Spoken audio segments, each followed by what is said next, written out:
Hi, welcome to Monday vlog. It is Monday, January 6th. And I don't even know why I'm doing this. I don't know. I have mixed feelings about this vlog.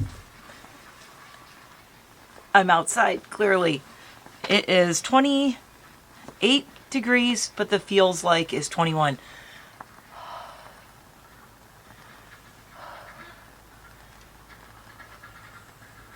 But I feel like being outside because it's snowing right now.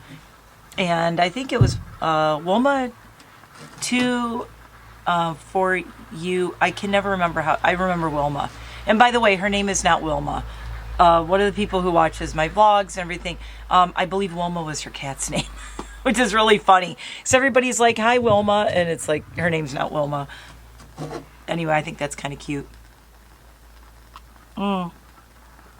Raven mug with coffee with like a ridiculous amount of oat milk creamer because I still don't love the taste of coffee. I have to put a ton of creamer in it and then I can handle it. But I need coffee because, oh my God, I was up until 4:30 in the morning last night. Couldn't sleep. I had a crazy weekend. I did a lot of shopping, like way too much shopping. Spent way too much money. I hope I don't have buyer's remorse for anything. I don't think I will because I've gotten really good at picking and choosing. Like, is this something, I think like over and over and over, is this something I'm going to use? Is it something I'm going to wear? The only thing I bought was a couple of jackets. And what I bought for my birthday is, you know, this thing, this Rikyu, I don't know how to spell it, Riikyu. And it's this thing that Enid rides around in. And if you watched my vlog yesterday, I wore this to town and I didn't even have to wear a coat. It was really cold and I didn't even wear a coat. I just wore this. And she rode around in here. She had a little sweater on and this thing is so warm. It's amazing. I absolutely love it. And I keep all kinds of stuff in here. I got some wet wipes. I got some napkins. They get stuck back here. Now I'm just hoping that I told my husband when I wash this, I have to remember to take stuff out of here or else it's going to leave like napkin pieces all over. I'm going to be so mad. Anyway, how y'all doing? It's Monday. I'm the anti-Peter Mon today. This week, I don't know, this whole week, yesterday, I feel like it's just starting out like really blah and really crappy. And it's my birthday week. And I want to vlog because I'm in a bad mood. Welcome to a ranty vlog. No, I'm in a mood. I'm not in a good mood. I'm in a bad mood. And I think the best thing that I've learned is over the years, oh my God, I could just see like my breath the whole time I'm talking. My nose is getting cold. Oh, I have a candle going. Hold on, before I start. I finally lit this Woodwick Stonewash Suede, so that's what you hear.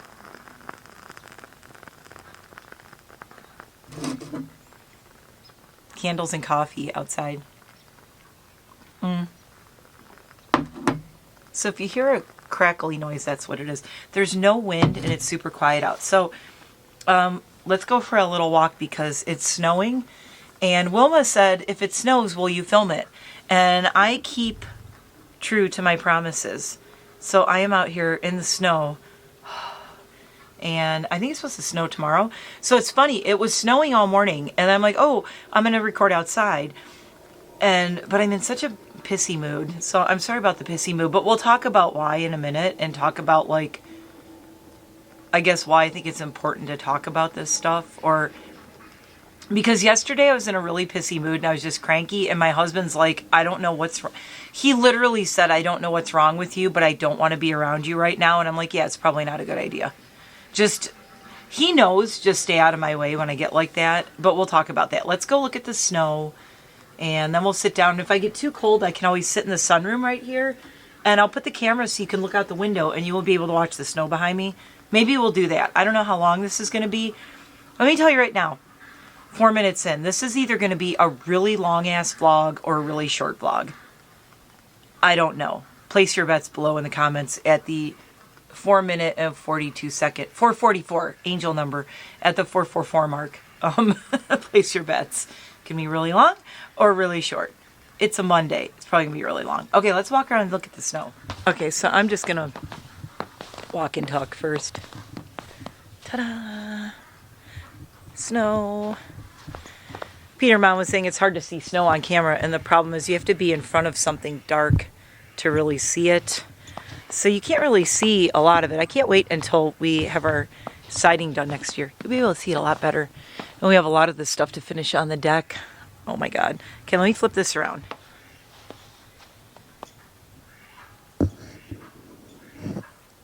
Trying to like zoom in a little bit.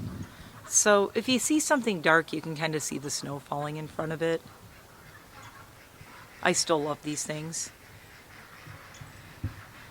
They look so much prettier when there's snow on them. That's the whole thing. They need to have snow on them. So let's go for a walk out here. I gotta try to open this one-handed. Opening the gate. There's the patio. We went through that whole thing of wood. Oh, I have to call about, and I have to make sure this one closes. This one likes to be funky. Oh, my little greyhounds are covered in snow.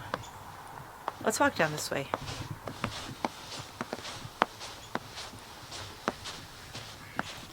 Little bird footprints everywhere. I have to watch where I'm walking so I don't fall down the stairs. Okay. Lots of little birds.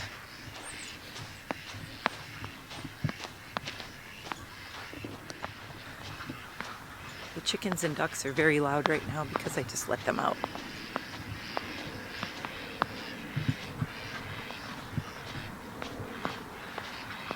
Could go visit them, I suppose. Oh, they're all going inside. No, you don't have to go in. Let's go walk up here by the shed. I moved my St. Francis statue. He's right there. Still in the garden. Best guy in the world.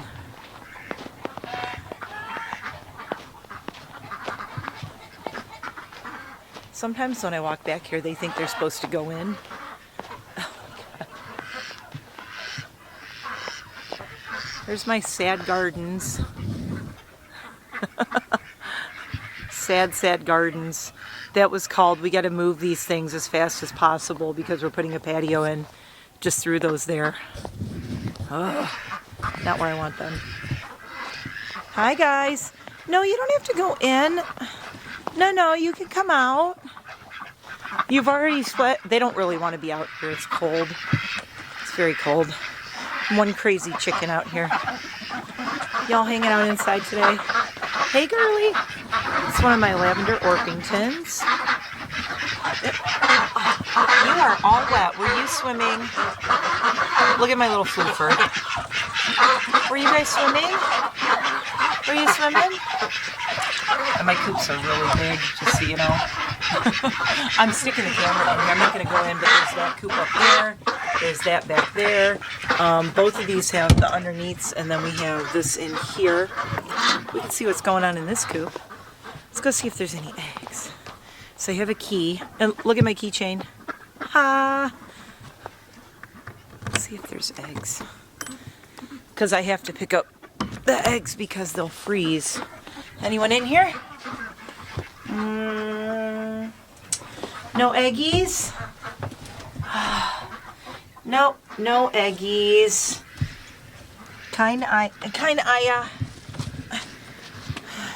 Is it kinda Aya? German people. Is it kinda Aya? Kinda Aya. Hold on, I'm trying to lock the door. Alright. So in the winter, they don't lay that much. I don't know if most people don't know this. I've talked about it before. Hi, Floofer. They stop laying in the winter. Supposedly they're conserving their body heat and everything, but and they need more protein to lay eggs also. And there's not bugs in the winter. There's many reasons, but the main reason is the light. A lot of people don't realize that chickens and ducks need a certain amount of daylight or faux light. Like I have my light bulbs in there. They need a certain amount of light every day to trigger egg laying. And it's just a natural thing. When you think about it, it makes sense because they don't want to lay eggs all winter. Let's talk about it while we look at the woods. If they're laying eggs all winter, And you don't want to, nature is like, don't lay eggs and have babies in the winter, because look at this. There's a lack of food. The babies need to stay at 95 degrees until they get their feathers. They need to stay in the 80s to 90s.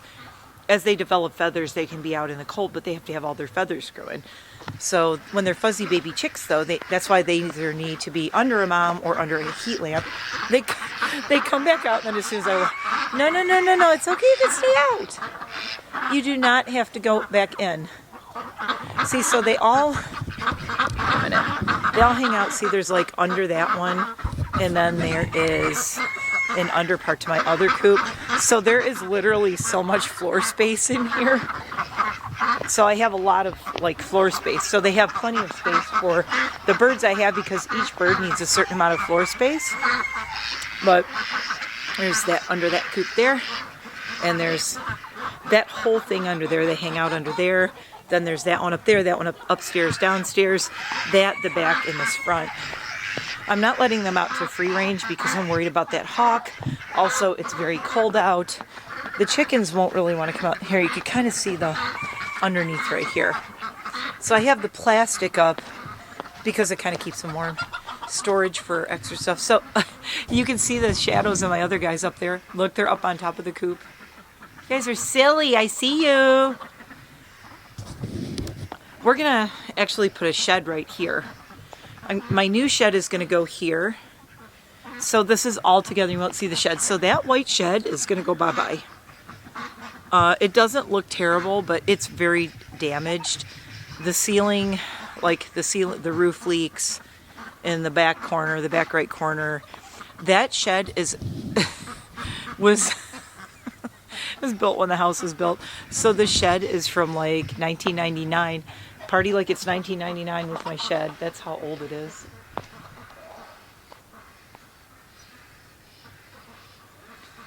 I would walk you guys in the woods, but I can't because it gets really dangerous. Because I'll zoom in. See all the rocks?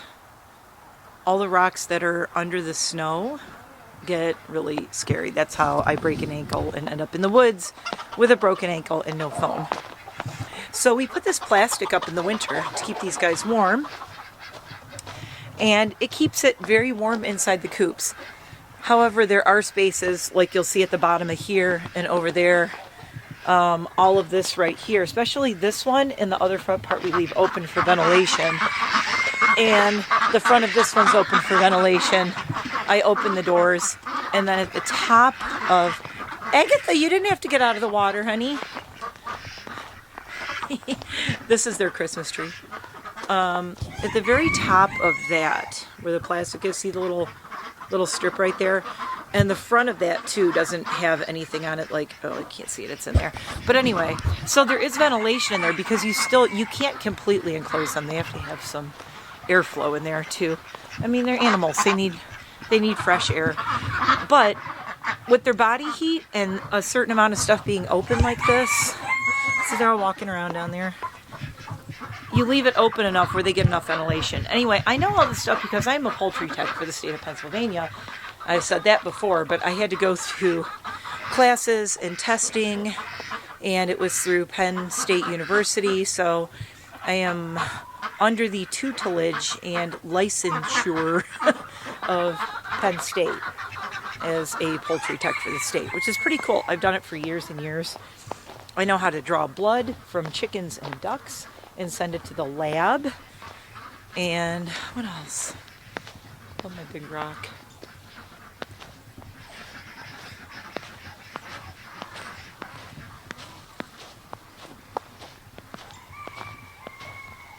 So yeah, if anybody is... Oh, I just scared all the little birdies that were over there. I put all the corn out.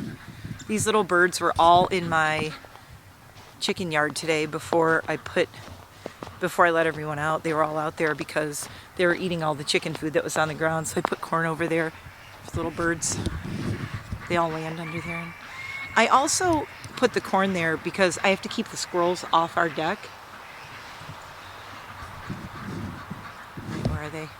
So there's soot cakes on the second floor, but there's all these little blackbirds down there that like to jump around. And they eat all the soot cakes that the woodpeckers, like they peck at it and it falls. So they all hang out down there. but they also like to hang out on the patio, and they hang out there. But the squirrels like to just jump from that tree. They will literally like go flying, like flying squirrel off the trees and onto my roof, and oh, they're always stealing the soot cakes and stuff. So we got the hot pepper soot cakes, and it has pretty much completely solved the problem. What was I saying? Poultry tech, weather, ventilation, I don't know. I didn't plan on this vlog being this much of this, and my camera battery is dying so fast. I could tell it's probably because it's freezing out here, but I did bring 2 other batteries. Oh, yeah, we might end up having to go record inside. Zombie rooster has snow on him. Make sure this is closed. Casper got out this gate one day. I pushed this closed, and I didn't realize it didn't latch. He ran out, he got to right there, and I did a stop, like his stop in the name of love hand signal, and he was fine. Okay, let me get settled here. Oh my gosh, look who's in my pocket. Mom, it's very cold, Mama. I know, it's very cold, baby. It's cold for you. I know.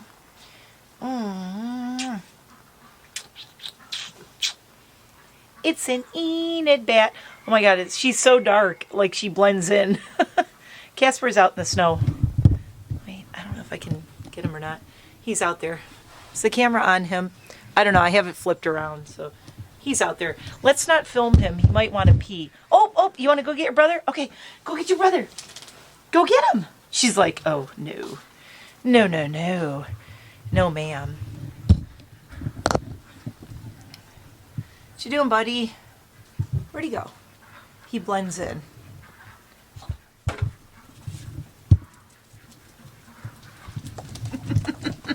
Well, that was it. They did one big run and they're done. Okay, I'm going to show you guys my little mittens. I had these on yesterday. So they have a little button right here. And I was saying these are fingerless gloves. But they turn into mittens because you go like this. And now it's a mitten. And it's a teddy bear mitten. But my thumb isn't covered up. I might have to go sit inside because my fingers are so cold. And my nose is so cold right now. It's starting to snow a little bit more, but not a lot. But I have the door open from the downstairs, the fireplace room, where the wood stove is. I can't do this. I gotta undo this one to do this one. Alright, and I gotta do that, and then I gotta do this. There, now I have little mittens, but my thumbs are very cold, so that doesn't help a lot. Brr. Okay, I'm just gonna do this. I gotta warm my hands up. You guys are like, for the love of God, just go inside. Why are you torturing yourself? Oh, I don't know. Because I want to. I was like this before so you could see the tree. But it's not Christmas anymore. But this tree is still decorated because I ain't coming out here in this cold and undecorating this tree. I have realized for now, the tree is going to stay up. Because I want to take all the ornaments off. And then for Valentine's Day, I'm going to put like little hearts on it and surprise my husband, and maybe put red lights on it and little hearts, and then I can make him like a little Valentine's Day thing out here with a little candle, and it'll be cute. This candle smells really good, by the way. This wood wick, what did I say it is? Stonewashed suede. This smells so good. It's funny how you're outside, but if you're in like a little porch area like this, that it just really smells it up. You would think, you know, I'm outside, how much is it going to smell? Casper keeps coming over. You don't want to come out. Are you kidding? Yeah. Don't make me open the door. You're letting my heat out. Oh, I was saying I'm trying to heat this room up. That way I can go sit in there when I get too cold. Which is in like 5 minutes. My coffee's probably freezing already. Coffee's cold. Coffee's officially cold. I have a stack of Kleenex for my sniffly nose. How long, this is a vlog going, how long can I vlog outside and feels like 21 degrees?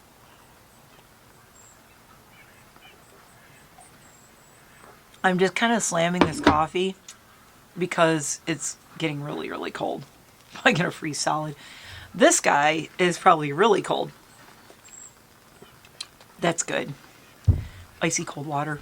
So, You're probably going, you said you were in a really bad mood. Walking around outside always makes me feel better, and being in fresh air makes me feel better.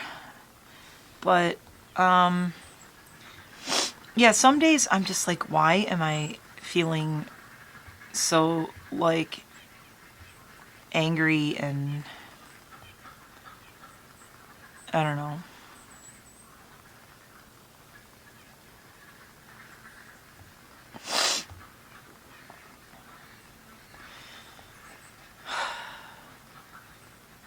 Listening to the ducks. It's hard because everybody always wants to start out the new year going, best year ever. Ooh, let's start out all positive. Yay, it's going to be such a great year. My year starts out with January 7th, which is tomorrow, is the anniversary when my brother died from cancer. I have to really focus because I'll just start crying. Like, after I record this, I'm probably going to cry a lot.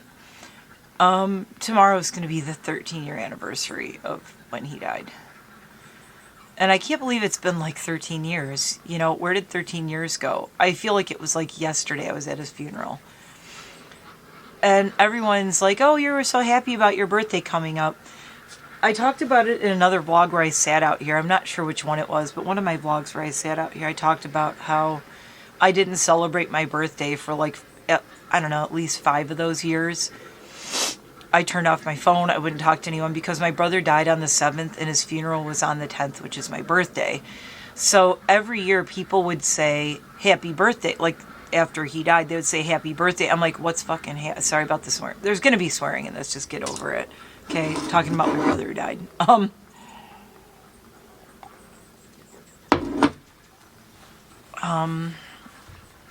People would say happy birthday. And I would say, what's happy about it? You know, it's like one of the worst days of my life. And I spent 5 years being so angry on my birthday. I'm watching little birds eat, in case you're wondering what I'm looking at. All these little birds are hopping around eating.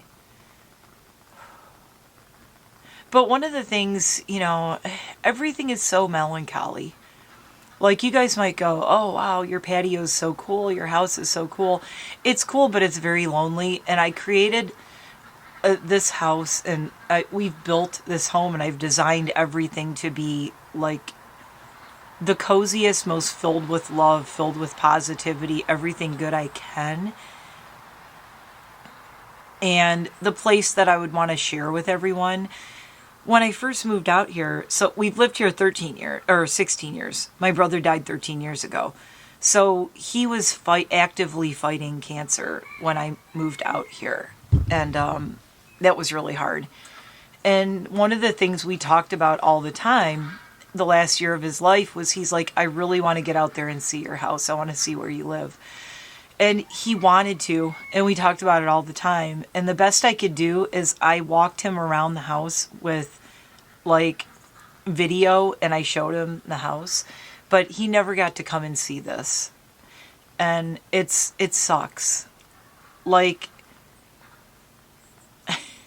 you know what would make this patio better? If my brother could come and sit here with me on it and see it.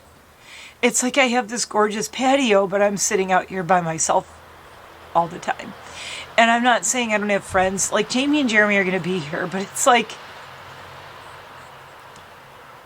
my brother should be sitting on this patio with me enjoying it, and he's not, and he can't, and he never will. Now I have to pause because I have to cry for a minute. I will be right back. So I'm going to, like, really cry. And I'm not going to try to talk because it's hurting my throat.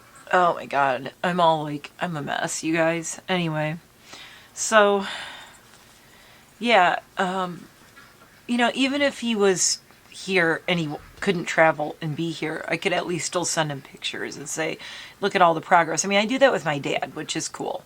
But it's the same thing. Like, my dad is so old now. I want my dad to come see this. And it's like, how do I get my 94-year-old dad who can barely move around and walk out here to see this? And he wants to come see it.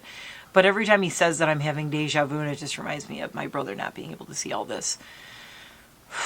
And I wish my other brothers would come out, which is frustrating as hell. I keep inviting them, and it's like they're always traveling all over the world and all over the place, but they never come here. And it kind of makes me mad. And I'm starting to think, like, maybe I just need to explain to them, like, do you guys know how much it affected me that Walt wanted to see this and he couldn't? And you guys are still alive and you could come see this and you don't.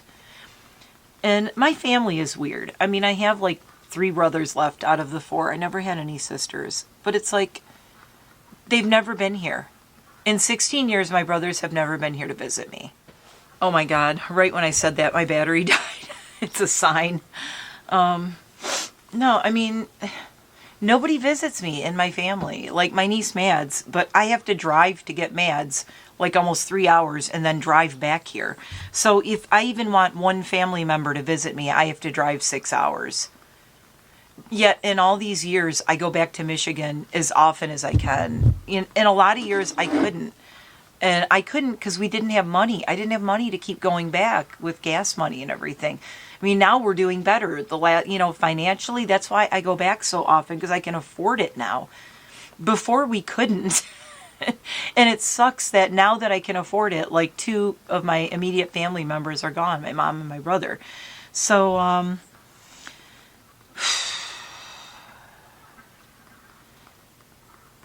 looking at, I looked up my brother's obituary thing. Retired Federal Aviation Administration's Flight Services employee. Yeah, so my brother was a pilot, and he worked for flight service for the FAA. And he was just, he's just like the best. I don't know. My brother, Walt, was like an angel on the planet. I have a picture of him. I've shown it before. I showed it in old vlogs years ago, but he's sitting on his porch. He's holding a hummingbird feeder, and he's just got hummingbirds swarming around him. He was like the purest soul. I mean, I don't think the guy had a mean or a nasty or a bad bone in his body. It's so weird because after he died, I had a dream, and I keep, to this day, I say it wasn't a dream. He was really here. I had a dream. It was so real that I really, really believe like he was here. Because when I woke up, I thought I was already awake. I woke up in bed going, wait, I was just in the dining room. How am I in bed? It was that real. But in the dream, he was in my dining room, and we walked all over the house, and I showed him my house and the yard, and we were talking. And this was before we even did any of this or any of the remodeling. But at the end of the dream, he said, I'm so glad I finally got to see where you live. And then I woke up, and I was in bed. And I was like, how am I in bed? I was just talking to him. And then it was so real that I actually, did you ever have a dream about someone who passed away and then you forget that they died? You wake up and they're so alive in that dream or whatever that like you wake up and you're like, oh shit. I had that happen with Tippy also, my heart girl, my heart dog. I've had that happen where she visits me in dreams, or I'll see her in dreams and I'm talking to her. Then I wake up. And it literally takes my brain like 10 to 15 minutes to reset to go, no, she really did die. I have to go look at her urn and her pictures and go, oh shit, she's not here anymore. So it's very weird. I've had that happen a few times with my brother Walt, where I have dreams where like he visits me. It was that one, and I had 2. I haven't had one in a really long time. I'm kind of hoping that he visits me tonight or this week for my birthday, because I'm really struggling this week, as you could tell. My voice is breaking up again. So here's like a couple of things that like, I'm like, I was in such a bad mood yesterday. So I was saying, and my husband doesn't get it. I get really angry, and I just get like like the Hulk. Like I'm like, you wouldn't like me when I'm angry. I get unbelievably angry. But what it is it's the way my grief and my sadness manifests. And I think today I just figured out why that is, which is a good thing, because when you figure out why you're doing it or why your brain is processing it that way, you can start to maybe change it or work out a better way to do this. Okay, so if I'm just sad, and I'll talk more about what else is coming up, like why I'm just why I'm just not in a good place right now. I'm getting better talking about it. It's like the thing, like the Peter Mom vlogs. He starts out going, guys, I'm not doing well. And by the end, he's like, I feel so much better. That's kind of why I wanted to vlog today. I just put up a really long vlog in like the middle of the night that you probably haven't even watched yet. But I'm probably not going to put a vlog up on Tuesday. I might. I don't know. We'll see how I'm doing.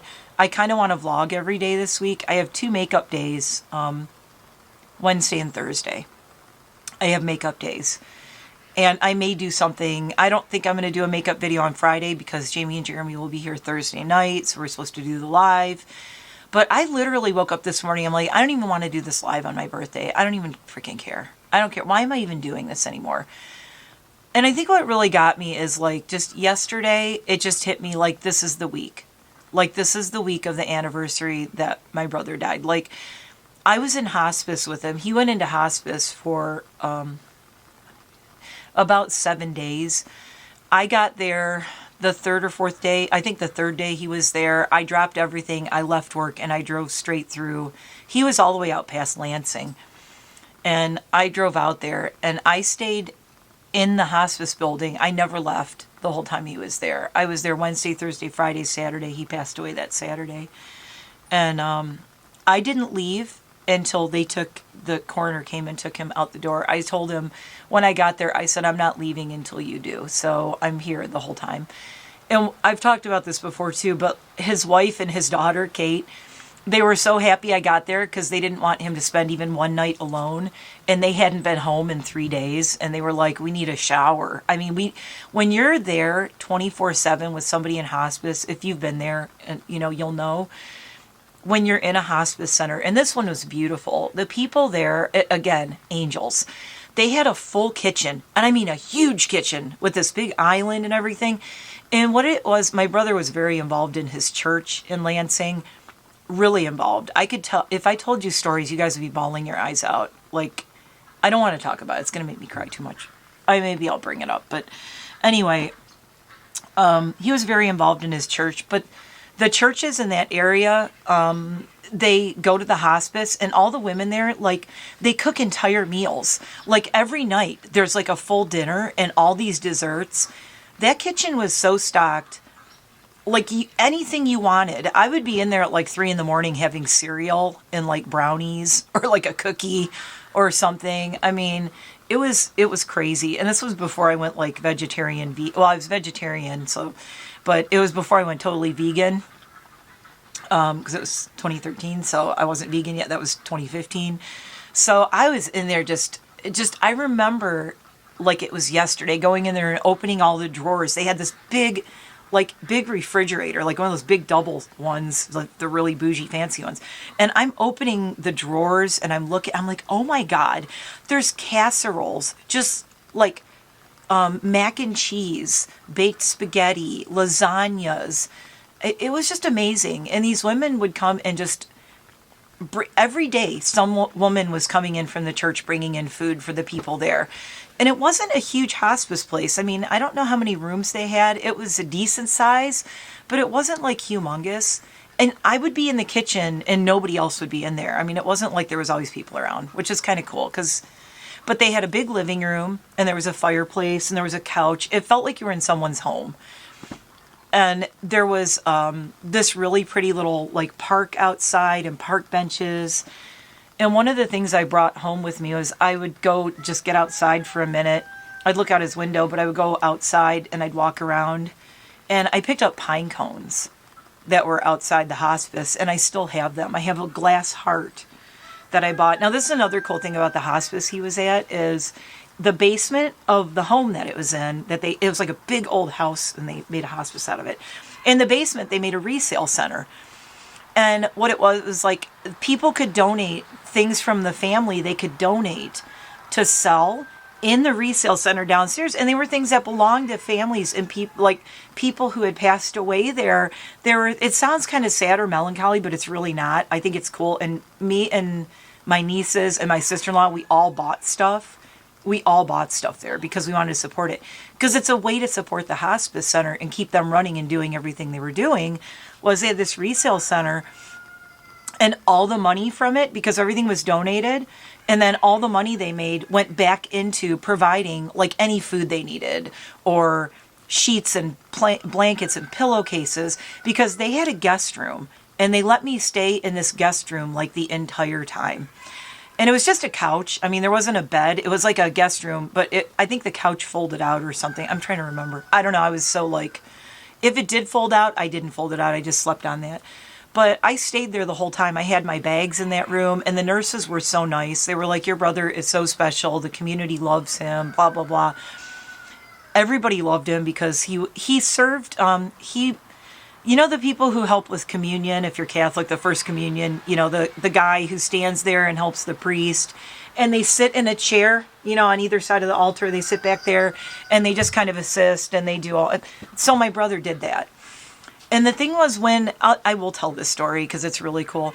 So at his, this is the kind of person my brother was, and why it's so devastating that he is not on this planet anymore, because there's way too many crap people that are still living on this planet and he is not, which is just another reason that I get angry. It's not right. And don't give me that, oh, you know, God needed him home crap. No. You know what? All the good people are in heaven. All the crap people are down here. I mean, not all of us. We don't all suck. But I'm just saying, like, you know, there's enough good people in heaven. We need the good people down here. This is enough with this. I'm mad. But, what was I going to say?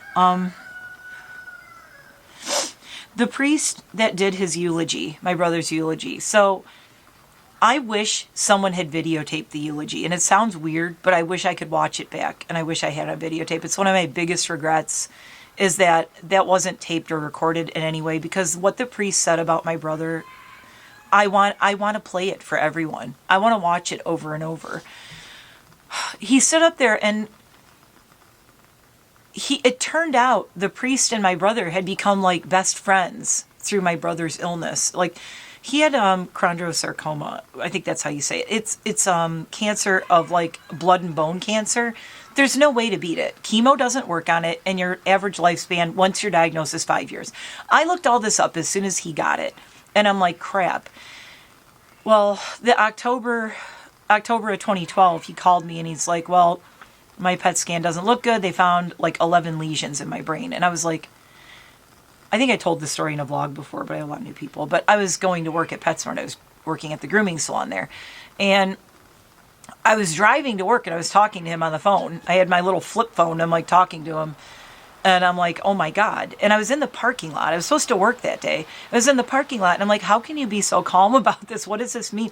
And it still wasn't registering to me, like, he's going to die, like, soon. Well, it turns out, number one, we found out that he lied by omission to our whole family. My brother was the kind of guy who didn't want anyone fawning over him. His wife told me later on, he said, he swore me to secrecy. He wouldn't let me tell you guys how sick he was because he said he didn't want everyone treating him differently or walking around feeling sad all the time. He thought about us more than himself. She said he didn't want you guys to be sad every day until he died, so he didn't want to tell you. And I'm like, that bastard. But we wanted to be there with him, you know? So he did this thing. I saw him in November for Thanksgiving. I went back to Michigan and I saw him. And he was in really bad shape. And still, he was still like lying to us. So he was in so much pain. And I remember him showing up at my mom's and he was laying in her recliner. And he put it back and he was in so much pain just getting from where he lived in Lansing to my mom's house. And his wife drove him.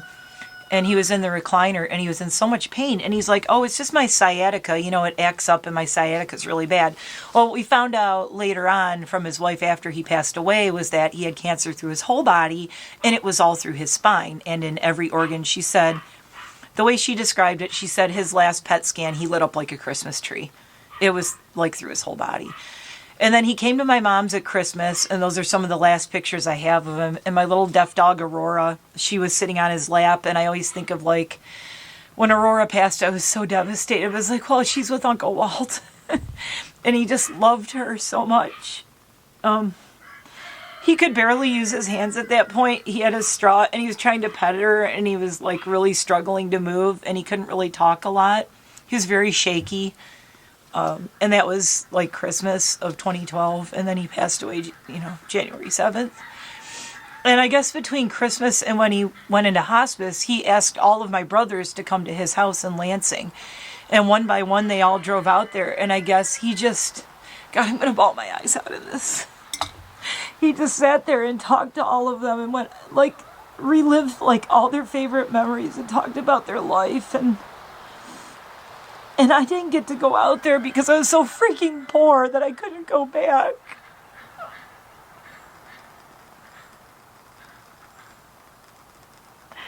I mean, I'm glad I got to see him at Christmas, but...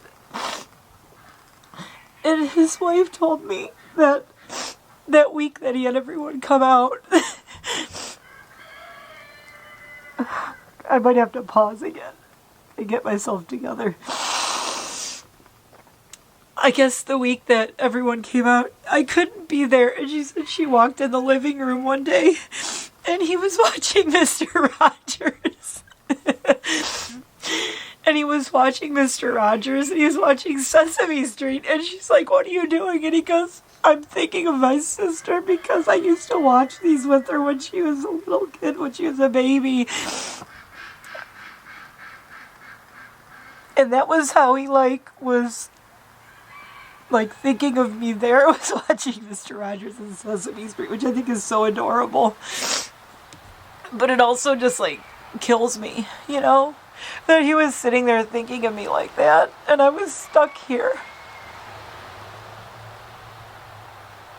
So see, this is where I get mad when people want to go, "You have the best life, you have money, yeah, you know what? I was so poor that I couldn't even go back and see him before he died. I had no gas money. I couldn't take time off work because we're barely getting by because when we moved out here, my life has not been, there's the British have a saying, it's not all jam. My life is not all jam. I always say that, that's one of the things I'm mad about. I'm like, oh, sure, now I have all this. Honestly, I'm going to swear, fuck all this right now. Fuck all this. I don't need all this. I needed this. I needed to have gas money and time off and be able to take 2 days or 3 days off work to go see my brother who was dying. I needed that in 2013. I don't need it now. I'm glad I have it because I can go see my dad, but, it makes me really pissed off. And it's yeah, this is all pretty. This is great. And one of the hardest things about, that I don't know if a lot of people know about my life is I can't wear my glasses because they keep steaming up because I'm crying. My mom and dad had my 4 brothers, and then they waited a long time, and then they had me. My oldest brother, Walt, was wait, I have to look this up. Wait, where did it go? I can't think straight right now. Hold on, I have to do math for a second. I'm so bad with numbers. Okay, I had to blow my nose and get my shit together. Okay, so here's what really sucks, you guys. My brother died when he was 57, 13 years ago. 57. I'm going to be 56 this week. My brother died when he was only a year older than I will be next year. Or a year older than I will be this Friday. I can't believe he died at my age, how I feel right now. It would be if I got sick right now and I died next year. That's when my brother died at this age. And I think 13 years ago I couldn't picture that, but I think that's what's really hitting me now is I am a year less than the age that my brother died at. And it's what the fuck? What? So I was saying, so it's odd. Okay, so my brother would be 70, right, this year. I'm 56. My brother was 14 years older than me. So when I was born, he was, my brother was in high school. He's going to high school. So anyway, I was just a kid and my brothers were graduating. So what that meant was by the time I by the time I was like a teenager, all my brothers had like, I was a preteen. My brothers had all like moved out and everything. My mom and dad waited so long. 14 years after having their first child, they waited to have me. It was because they kept having boys. They were like, had Walt, and then a year later, the following year, it was one after the other, had Walt, and then my brother after that, a year later. And then they waited a couple years, and then they had the next one, and then a year later, they had the next one. So they were all in a big clump, and then there was a big gap, and then there's me. So it's so weird. It's just so weird. Like, I was kind of raised in a weird way. Like, I wasn't raised like an only child for the first half of my childhood. But once I got to be like, God, I don't know, 10 to 12 years old, my brothers were all like moving out and, graduating and whatever. But by the time I was, a preteen and all through my teens, I was raised like as an only child. It was just me and my mom and dad. Nobody was living in the house with us, except for when Walt got divorced from his first wife and he moved back in. And that was like, it was sad. I was sad for him. He was really depressed because he tried everything to save his marriage and he was so depressed about it. And he felt like a failure at it. He felt really horrible about it. And it wasn't him. Like, he went to marriage counseling, but his wife wouldn't go with him. And the marriage counselor was like, well, if she's not coming, like, you can't blame yourself. You're here. You're showing up. You're trying to save it. She's not. And everybody's going through their own stuff. So I'm not going to judge her, but everybody was going through their own stuff, right? But my brother felt like a failure because my mom and dad, when my mom passed away, which is also coming up, my mom and dad were together 68 years as of when my mom died. So my brother saw my mom and dad as like high school sweethearts and this like lifelong love and marriage, and that's what he wanted. So he felt like a failure when he got divorced. But I was kind of happy when he moved back in because I'm like, yay, my favorite brother's back. Oh, I said favorite brother. Oh my God. I'm so sorry. Well, okay, I think only, why I think he was my favorite? This is why. And you shouldn't have favorites, but I just said it. And it wasn't even a Freudian slip. I said it. Yeah, I said it. We kind of have a running joke in my family. My brother Bob and I especially, because Bob was always in Walt's shadow. Bob is awesome. Bob is the one who took me sailing. Bob taught me to downhill ski. Bob took me horseback riding and taught me horseback riding. Bob took me everywhere and taught me so much and gave me so many adventures when I was a kid. And I remember hanging out in his first apartment and everything. And he's such a cool guy. He's just such a cool guy. Now he's retired and he bought this big giant sailboat. And he keeps it up in Port Sanilac in Michigan. And he took me sailing and it was just the best day ever. And this year I have to go up there and spend more time on the boat and go sailing more. Because I just have to. I have to spend more time with him. And when we were kids and growing up, when I was a kid, my brothers had one of those little sunfish sailboats. And we would go around Stony Creek Metro Park and we would sail. I told this story before too. Me and 3 of my brothers, we would go out sailing. And it was so fun. Oh my God. We would just be sailing around the lake on this stupid little janky boat. And oh my God, it was so tiny. It was probably like my kayak was... My 12-foot kayak is probably not that much smaller than this boat. Anyway, it's just a sunfish sailboat. My brothers were so proud they got this sailboat. So we would go out sailing. And so it's a thing. Like, it's always been in our family. My dad, we grew up boating a lot because we were from Michigan, Great Lakes. We were a lake family. We went up north all the time. We went to Charlevoix and Boyne City every single summer. We went up there. My dad's friends had a cabin up there. And we went up there every summer. So I was in Boyne City, Charlevoix, Traverse City, that area. The cabin was in East Jordan. So we went to East Jordan all the time. And it was right on the lake. And I remember just waking up in the morning. My favorite thing was waking up. And I'd wake up and you'd hear the waves lapping, on the shore. I loved that. And there were always blue jays. I remember blue jays, that, and then the smell of pine trees. It's just amazing. I mean, what a great childhood. Like, going up there every year. And then we went up to Mackinac Island all the time.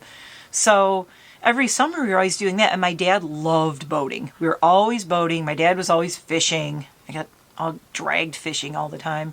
Maybe that's why I hate fish now. I was always dragged out fishing and everything. If I wanted to spend time with my dad and my brothers, I had to do boating and fishing because that's what they did. It's not like they were going to hang around. So it's funny, I was such a tomboy growing up. I was basically like another one of the guys because they outnumbered me. It was me and my mom were the only girls, and there were like 5 guys and me and my mom. So I always ended up doing whatever they were doing. So I played sports. I played tons of sports.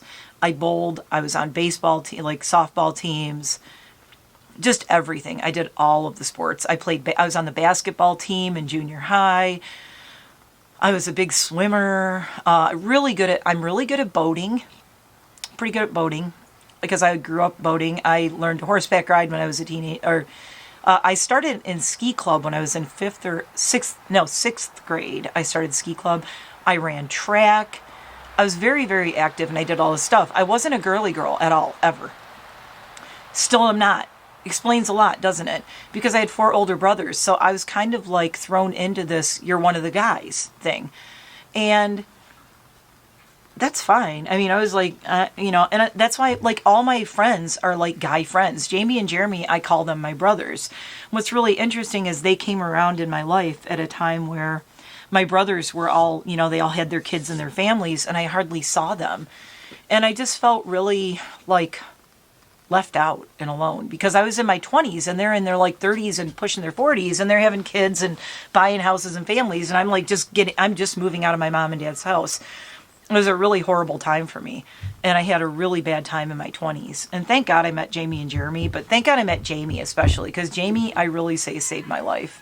I don't know if I would still be alive today if it wasn't for Jamie coming into my life. And I don't talk about him nearly enough on here, but Jamie is my life preserver. He's like my life preserver and my lifesaver.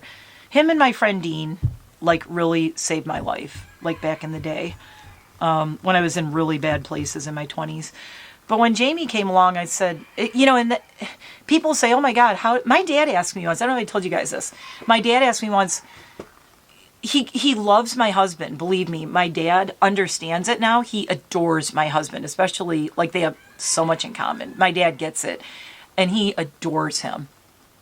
But there was one time back in the day when my dad said, I got to ask you something. And I said, what? He goes, why did you never end up with Jamie?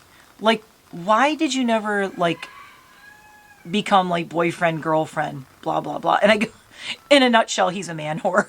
My dad started laughing. I was like, Jamie is not a monogamous guy. Jamie is a great guy. But did you guys see that movie Frida with Salma Hayek and what's his name? I can't think of his name. Salma Hayek played Frida. Okay, she says the best thing about Diego Rivera in that. Like her, Frida's married to Diego Rivera. Anyway, she says, Diego is the absolute best friend you'll ever have and the worst boyfriend or the worst husband you'd ever have. And it's like, that's kind of, I always said, oh my God, that's Jamie. And Jamie is not a bad guy. Jamie has the biggest heart in the world. But Jamie is always traveling. Jamie is like very focused on doing Jamie things. And Jamie is very, I don't want to say he's a loner. He's like a loner, but he's also like the most extroverted social person I've ever met in my life. And I am not that way. Jamie would walk into a bar and he's such a flirt. Jamie is the biggest flirt in the world too. But Jamie told me once, and this was back when we were in our 20s, so he probably feels differently now, but back in our 20s, I remember Jamie said, I love to walk into a bar and flirt with every girl there and flirt with everyone and make everybody, just like, he wanted to be like the center of attention, the social butterfly and all that. And I think he kind of craved that attention. I don't know that he does so much now. He's kind of quieting down a little bit, and as he's getting older, finally taking this long, taking 30 some years. I'm like, Jesus, would you stop already? No, he doesn't do that anymore. But back in our 20s, he goes, I think it's so awesome to like go to a bar and flirt with all these people and but then have that one person that you're like, but I'm going home with that girl, and it'd be his girlfriend or whatever. And he's like, but I'm going home with her. And I'm like, dude, that's not hot. That's creepy and horrible and probably makes her feel like shit.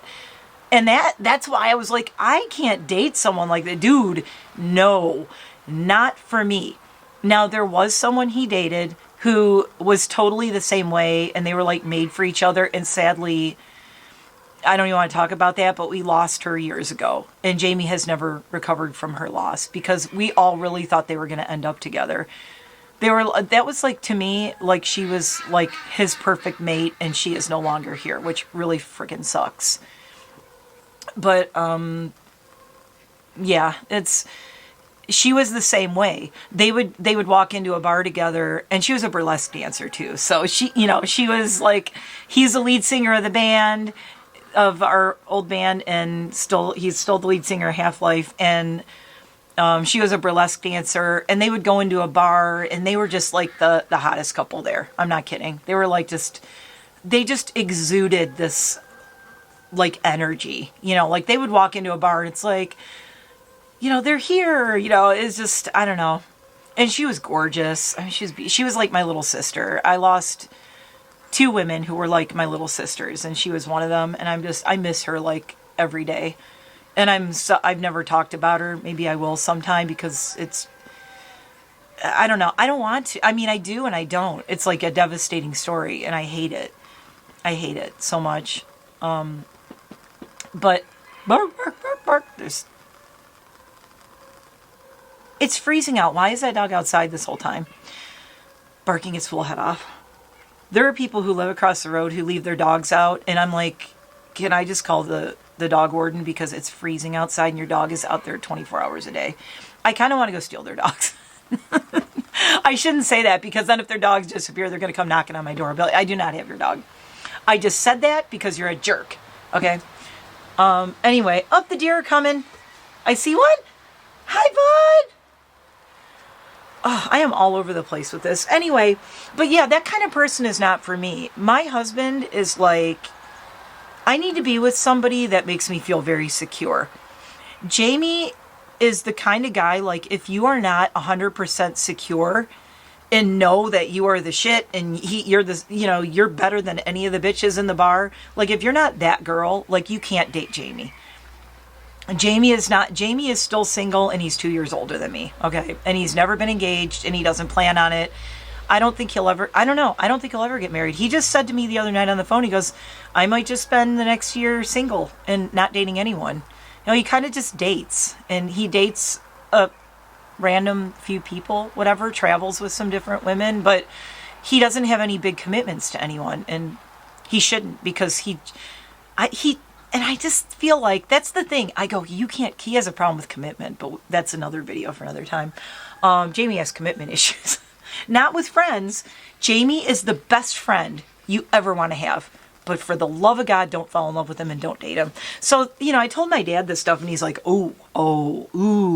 And I'm like, yeah, Dad, that is not what I like. That is not what I sign up for. That I want somebody who I know I am, like... And it's weird because, it's not like Jamie doesn't value the woman he's with, but I feel like it devalues them.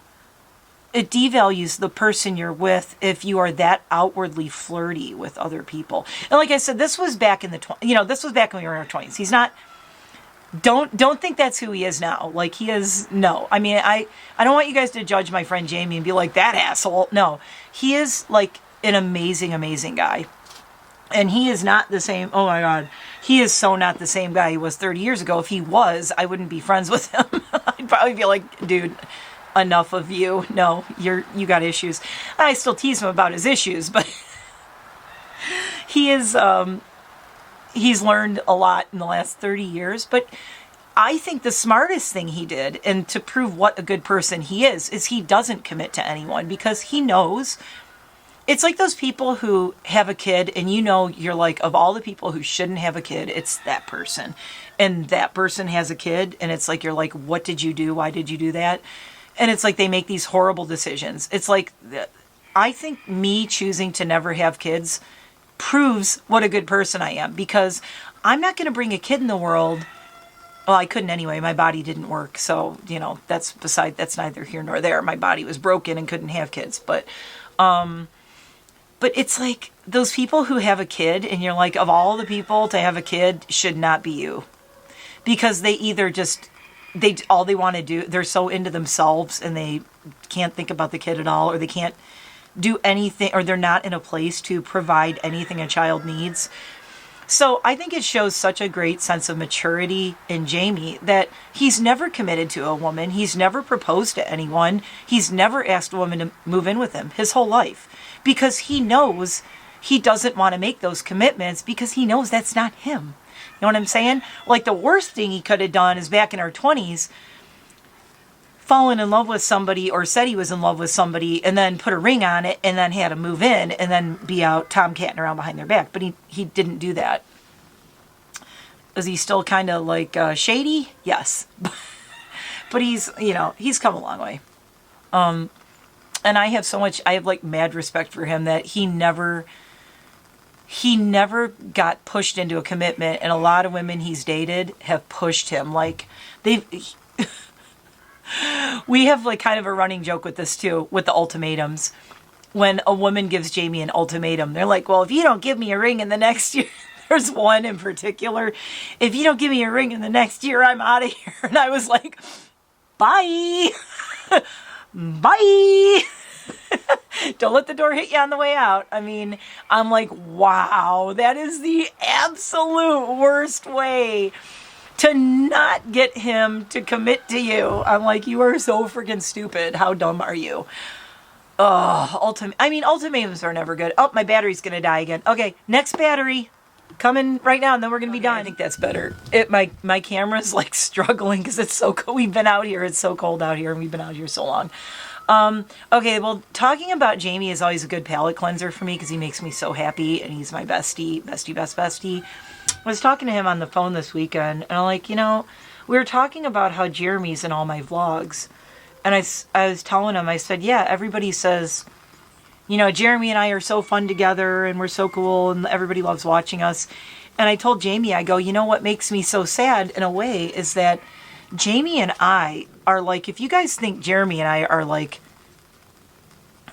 you know, happy, crazy, fun friend besties, like Jamie and I are like, I don't know, we share one brain. I said that in another video. I think Jamie and I might not be as entertaining because Jeremy is like a foil to me, if you know what a foil is. He's my foil. He's like, Jeremy and I are different enough that it makes things interesting. Jamie and I are so similar that it'd be like, are there two of you? Like, I would say something, he would say, and we'd be saying things at the same time. It's kind of creepy. Jeremy challenges me more because we're so different. And that makes it more interesting to, oh, my stupid chicken just flew out of the yard. It makes it more interesting to watch us, and it makes it more entertaining because he's kind of like my little bratty brother who I want to smack upside the head sometimes, and he gets mad at me sometimes, and then he gets all pouty because I'm kind of like bratty, you know, older sister. But Jamie and I are just, we love each other so much that it's just this pure, absolute adoration of each other, Jamie and I. To the point where when I met my husband, he was just my boyfriend, one of the first dates I went on with him, I said, look, I need to have a serious discussion about you and my friends. At the time I was in the band with them. I was playing bass and Jeremy played guitar and Jamie is the lead singer, and Jamie and I were roommates. And Jeremy was off and on roommates with us over the years. He kind of like, I think he was a roommate like 3 or 4 different times. Eventually he was a roommate with me and my husband. He lived upstairs at our house for a while. So, do you hear this? It was just going, it's making weird creaky noises.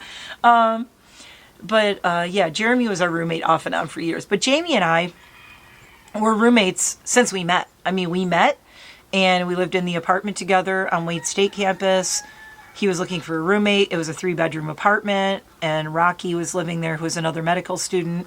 So Rocky had a room, Jamie had a room, and I had a room. And that was really fun. And then Rocky moved out because he was older, so he graduated first. And then Jeremy moved in.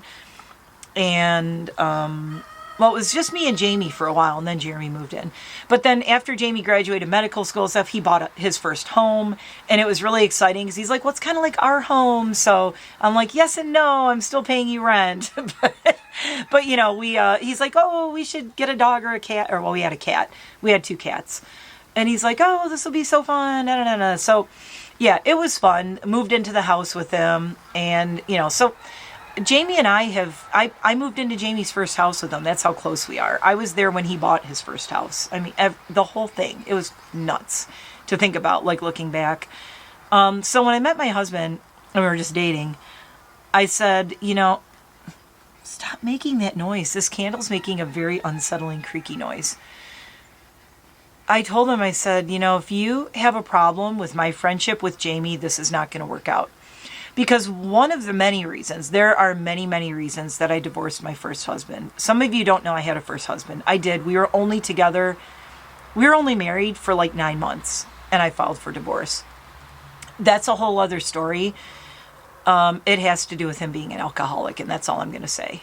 And he would never admit that he was an alcoholic, but I knew he was.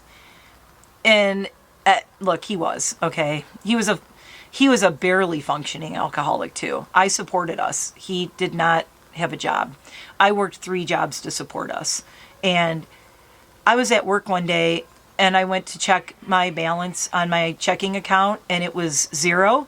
And it turned out he was at the bar all day with his friends and he was buying everyone drinks with the money that I made. And while I was working 3 jobs, I was like, that's it. I'm done. I'm done. I can't fucking do this anymore.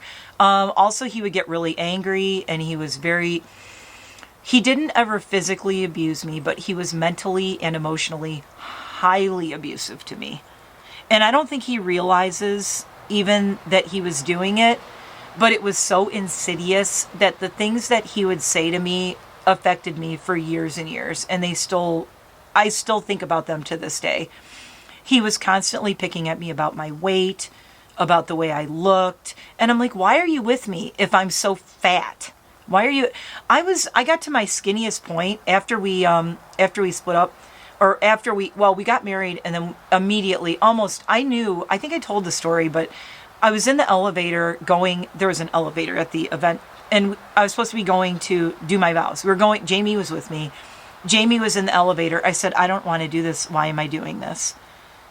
And Jamie's like, then don't do it. I go, my family already thinks I'm a flake. If I don't go through with this, then they're going to even hate me more. And years later, I don't know if I told you guys this, but a year ago or so, I just told my dad this whole story. He had no idea.